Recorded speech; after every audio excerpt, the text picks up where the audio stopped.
కార్తీక సమో మాస అన్నారు. కార్తీక మాసానికి సమానమైన మాసము లేదంట. అంటే మనకి శ్రావణం, పుష్యము ఇవన్నీ 12 మాసాలు ఉన్నాయి. ఆ 12 మాసాలలో ఏదైతే శ్రేష్టమయ్యా అంటే కార్తీక మాసం. ఈ యొక్క కార్తీక మాసంలో శివారాధన చేయొచ్చు, వైష్ణవారాధన చేయొచ్చు, విష్ణుమూర్తికి ప్రీతికరమైనదే, సర్వదేవతలకు ప్రీతికరమైన మాసం ఏదయ్యా అంటే కార్తీక మాసం ఒకటే.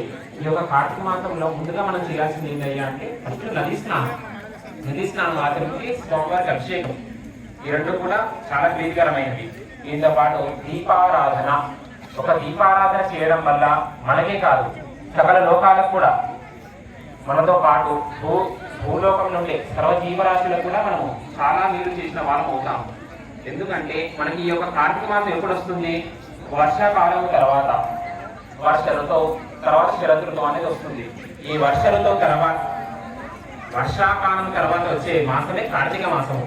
ఈ కార్తీక మాసంలో